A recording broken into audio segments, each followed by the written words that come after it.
UP board के सभी छात्रों का मेरे इस यूट्यूब चैनल पर स्वागत है। कक्षा 12 भौतिक विज्ञान का फर्स्ट चैप्टर हमने आपको समझा दिया था। उसके बाद हम बेटा अब एनसीईआरटी की जो किताब है, जो यूपी बोर्ड सरकार द्वारा मान्यता प्राप्त है, उसी के न्यूमेरिकल करा रहे हैं। तो पिछले वीडियो में हमने आपको 2 न्यूमेरिकल करा दिए थे। आज तीसरा न्यूमेरिकल है। जांच द्वारा सुनिश्चित कीजिए कि के ई की ई² बटे G M E M P विमाहीन है। भौतिक नियतांकों की सारणी देखकर इस अनुपात का मान ज्ञात कीजिए। तो हम क्या जानते हैं बेटा, लिखेंगे सवाल नंबर 3।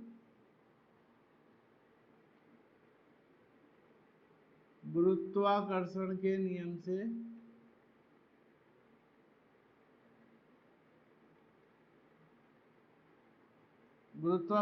नियम से जो लगने वाला बल होता है F, उसको Fg मान लीजिए। गुरुत्वाकर्षण है ग्रेविटेशनल कांस्टेंट। Fg बराबर हो जाएगा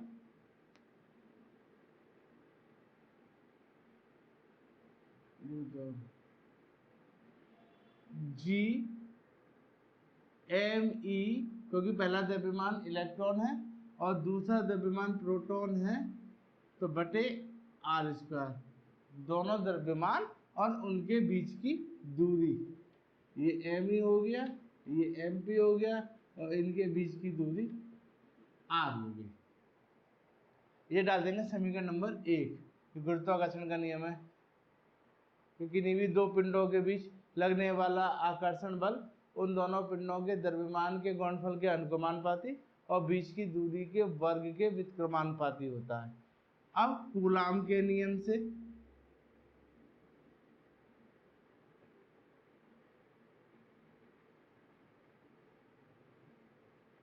Fq कर दो। आवेशों के मध्य है तो Fq। आवेशों के मध्य जो लगने वाला बल है वो क्या हो जाएगा, वो हो जाएगा 1/4 pi epsilon not Q1 Q2, तो QE और QP बटे r²। अब हमने दो आवेश मान लिए, पहले का QE आवेश, दूसरे का QP आवेश, दोनों के बीच की दूरी r। तो ये कूलाम का नियम है। किन्हीं भी दो आवेशों के बीच लगने वाला आकर्षण बल उन दोनों आवेशों के गुणनफल के अनुक्रमानुपाती और उनके बीच की दूरी के वर्ग के व्युत्क्रमानुपाती होता है। ये डाल देंगे समीकरण नंबर 2।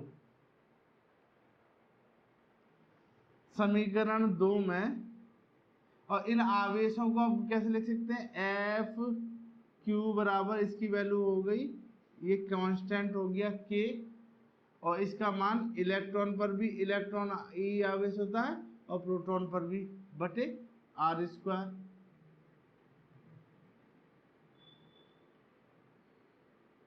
तो Fq बराबर हो जाएगा KE² बटे r²। ये हो गया समीकरण नंबर 2। अब समीकरण 2 में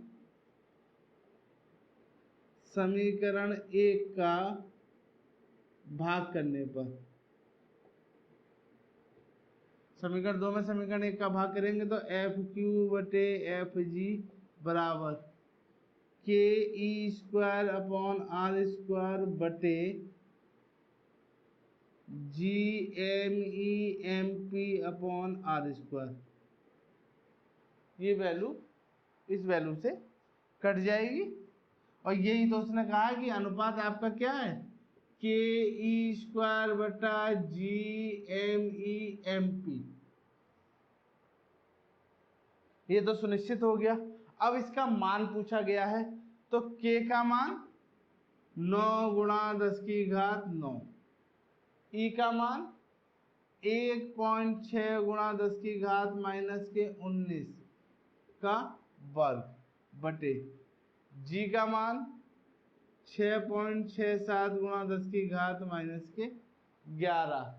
इलेक्ट्रॉन का द्रव्यमान 9.1 × 10⁻31, और प्रोटॉन का द्रव्यमान 1.67 × 10⁻28, 27। अब इन सब जब मानों को आप हल करोगे कैलकुलेट करके तो उत्तर आता है 2.3 गुणा 10 की घात 39। 2.3 गुणा 10 की घात 39, इसको आप कैलकुलेट कर लीजिएगा। ठीक, अगला जो प्रश्न है वो बेटा थ्योरी है जिनको हम पढ़ा चुके हैं। किसी वस्तु के आवेश के क्वांटीकरण से आप क्या समझते हैं ये सब आपको पता है। अब सवाल नंबर 1.6, 4 बिंदु दे रखे हैं।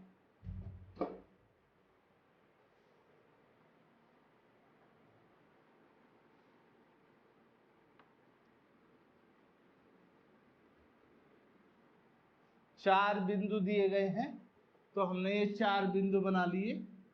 इस तरह से एक वर्ग बन गया ये ए बी सी डी, और ये इनका मध्य बिंदु हो गया। एक रेखा से डॉट डॉट करके इनको मिला दीजिए। प्रश्नानुसार कुछ ऐसा ही दिया गया है, ये मिल गया। इस पर मान लीजिए ये क्यू आवेश है। ठीक, 4 बिंदु दे रखे हैं। क्यू ए पर दे रखा है, इस पर दे रखा है 2 माइक्रोकूलम का आवेश। क्यू ए बराबर, क्यू बी बराबर दे रखा है -5 माइक्रोकूलम का आवेश।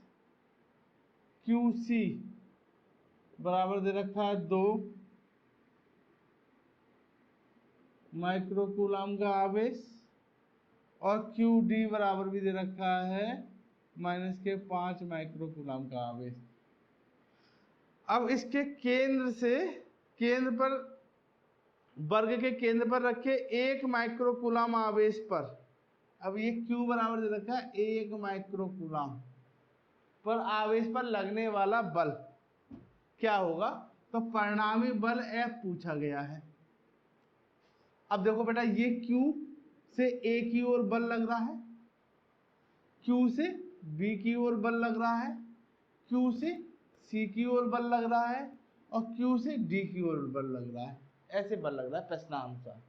और जब इस क्वेश्चन को हम ध्यान से देखते हैं तो एक Q से बल लग रहा है उतना ही बल लगेगा, 1 माइक्रोकूलम और 2, तो वैल्यू सेम आएगी F की। परंतु यहाँ पर देखेंगे हम कि इधर लग रहा है उतना ही 1 माइक्रोकूलम और 2 माइक्रोकूलम आवेशों के बीच जो बल लग रहा है वो भी बराबर आएगा, क्योंकि वर्ग में जो दूरियां होती हैं केंद्र से वो सब कैसी होती हैं, बराबर होती है। लेकिन यहाँ पर क्या हो रहा है, दिशा विपरीत हो रही है, तो बराबर आएंगे लेकिन दिशा कैसी आ जाएगी, विपरीत, तो कैंसिल हो गए, क्या हो गए, 0। इसी प्रकार से इस पर जो आवेश लग रहा है -5 और 1 के बीच में वो भी बराबर, और Q द्वारा जो D पर लग रहा है तो -5 और 1 ये भी मान बराबर, परंतु यहाँ पर भी दिशा कैसी है, विपरीत, तो इसका भी परिणामी 0। तो इस पूरे आवेश पर Q द्वारा लगने वाला जो परिणामी बल हो जाएगा वो क्या हो जाएगा, वो 0 हो जाएगा। F बराबर 0 आप अपने आप निकाल सकते हैं। लिखेंगे Q व QA पर आरोपित बल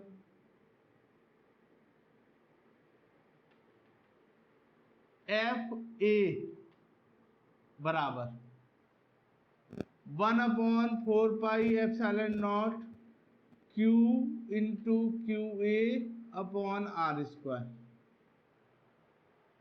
ठीक, तो FA बराबर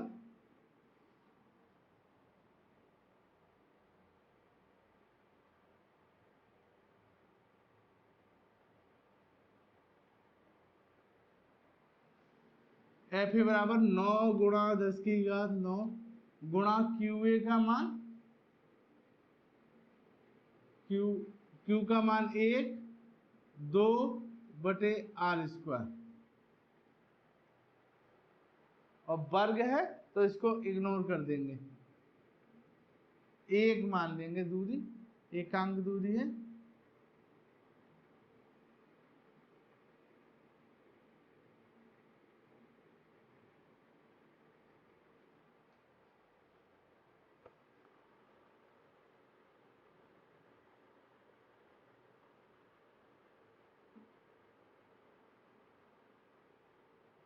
दस सेंटीमीटर भुजा दे रखी है, 10 सेंटीमीटर का मतलब हो गया 10 सेंटीमीटर, और 10 सेंटीमीटर को मीटर में बदल देंगे तो 0.1 का वर्ग। तो एफ ए बराबर हो जाएगा 9 गुणा 10 की घात 9 गुणा 2 गुणा, ऊपर क्या करेंगे 100 से गुणा कर देंगे, तो एफ ए बराबर हो गया 18 गुणा 10 की घात 11, ये आ गया एफ ए। इसी प्रकार से एफ बी निकाल लेंगे, इसी प्रकार से एफ सी निकालेंगे, लेकिन वहां पर दिशा कैसी है, विपरीत है, तो माइनस के 18 वैल्यू हो जाएगी। और इस प्रकार से सबके मान निकाल लेंगे, तो कुल बल जो है एफ ए बराबर हो जाएगा F A plus F B plus F C plus F D, ये भी मान 18 गुणा 10 की घात 11, इसका भी जो मान आएगा, जैसे अब लिखेंगे क्यू व क्यू बी के बीच लगने वाला बल एफ बी बराबर 1/4 pi epsilon naught Q into Q B बटे आर स्क्वायर। तो एफ बी बराबर 9 गुणा 10 की घात 9 गुणा 1 गुणा, और यहाँ पर बेटा हमने जो है इस माइक्रो कूलाम को कूलाम में नहीं बदला था, तो 10 की घात -6 -6 माइनस के 12 हो गई, 10 की घात -12, तो 12 10 की घात -1, तो वैल्यू बचेगी एफ ए बराबर 1.8। इसी तरह से 1 गुणा 10 की घात -6 गुणा माइनस के 5 गुणा 10 की घात -6 बटे 10 का मतलब 0.1 का वर्ग। तो एफ बी बराबर क्या हो जाएगा 5×45 माइनस के इंटू 10 की घात -12 और ये 11, तो माइनस का 1, एफ बी बराबर हो गया -4.5। और यही मान किसके आएंगे, सी और डी के आएंगे, लेकिन उनकी दिशा कैसी हो जाएगी, विपरीत हो जाएगी। ठीक, अतः कुल बल एफ बराबर क्या आ जाएगा 0 आ जाएगा। आगे के सवाल नेक्स्ट वीडियो।